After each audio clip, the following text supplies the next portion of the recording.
বন্ধু বান্ধৱীসকল পুনৰ আমি লগ হ'লোঁ এটা নতুন ভিডিঅ'ত আৰু এই ভিডিঅ'ত আমি আলোচনা কৰিম শালমইনা বা পিম্পলছৰ প্ৰব্লেমৰ বিষয়ে।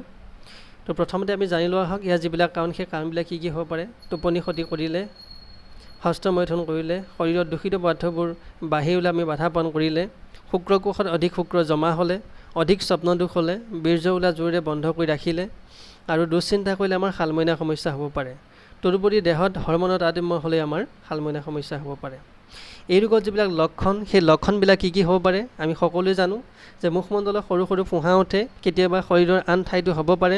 প্ৰথমে ছাল ৰঙা হৈ ফুঁহাৰ দৰে উঠি আহে, পিছত বিষ হয় আৰু পকিলে সেইবিলাকৰ পৰা এটা বগা শাল ওলাই আহে। শালমইনা সাধাৰণতে যুৱক যুৱতীসকলৰ ক্ষেত্ৰত বেছিকৈ হোৱা দেখা যায়।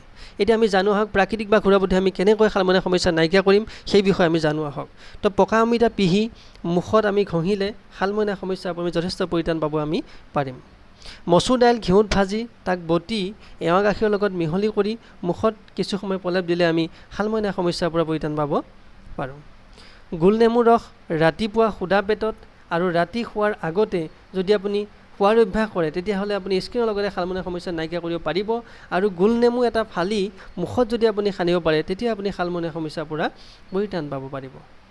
সৰিয়হ বটি 20 গ্ৰামমান যদি আপুনি আপোনাৰ সেই শালমইনা হোৱা ঠাইত লগাব পাৰে তেতিয়াহ'লে আপুনি শালমইনা সমস্যাৰ পৰা যথেষ্ট পৰিত্ৰাণ পাব পাৰিব।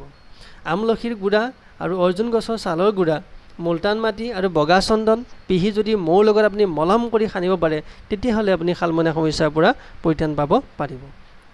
তো এই গোটেইখিনি কাম কৰোঁতে আমাৰ যথেষ্ট সময়ৰ প্ৰয়োজন হয় আৰু কেতিয়াবা আমি যিবিলাক ইয়াৰ ইনগ্ৰেডিয়েণ্টছ আছে সেইবিলাক আমি তাক যিমান পৰিমাণত দিব লাগে সেই পৰিমাণ আমি দিব নোৱাৰাৰ কাৰণে তাৰ ফল নাপাওঁ বা এইখিনি কাম আমি কৰিবৰ কাৰণে কেতিয়াবা এলাহ কৰোঁ। গতিকে এই গোটেইখিনি যিখিনি সমস্যা আছে সেই সমস্যাবিলাক আপুনি নাইকিয়া কৰিবৰ কাৰণে ভাৰতবৰ্ষৰ আয়ুষ মিনিষ্ট্ৰীয়ে আমাৰ মাজলৈ ইমান সুন্দৰ কিছুমান দ্ৰব্য আনিছে যিবিলাক আপুনি ইউজ কৰি আপুনি গোটেইবিলাক নাইকিয়া কৰিব পাৰে।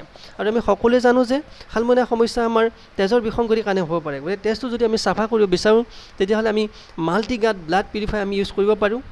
আৰু ইয়াৰ লগতে যিবিলাক আমি আগতে ফেচ ৱাছ ব্যৱহাৰ কৰিছোঁ যদিও নিম ফেচ ৱাছ সেইবিলাক আমি ব্যৱহাৰ কৰিছোঁ, হিমালয়া বা নিম ফেচ ৱাছ ব্যৱহাৰ কৰিছোঁ, কিন্তু কথা হ'ল সেইবিলাক ইউজ কৰা এইবিলাকতকৈ বেলেগ হয় কাৰণ ইয়াত আয়ুষ মিনিষ্ট্ৰীয়ে চাৰ্টিফিকেট প্ৰাপ্ত হয় আৰু এলিমেণ্টছ ৱেলনেছ ব্ৰেণ্ডে 2019 বৰ্ষত বেষ্ট হেল্থ কেয়াৰ ব্ৰেণ্ড হিচাপে পুৰস্কাৰ পাইছে মাই ডিয়াৰ ফ্ৰেণ্ডছ।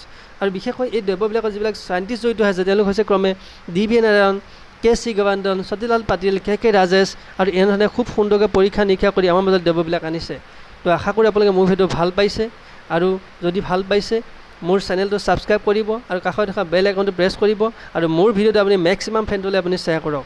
তো সকলোৱে মই সুস্বাস্থ্য কামনা কৰিলোঁ। ধন্যবাদ। জয় হিন্দ।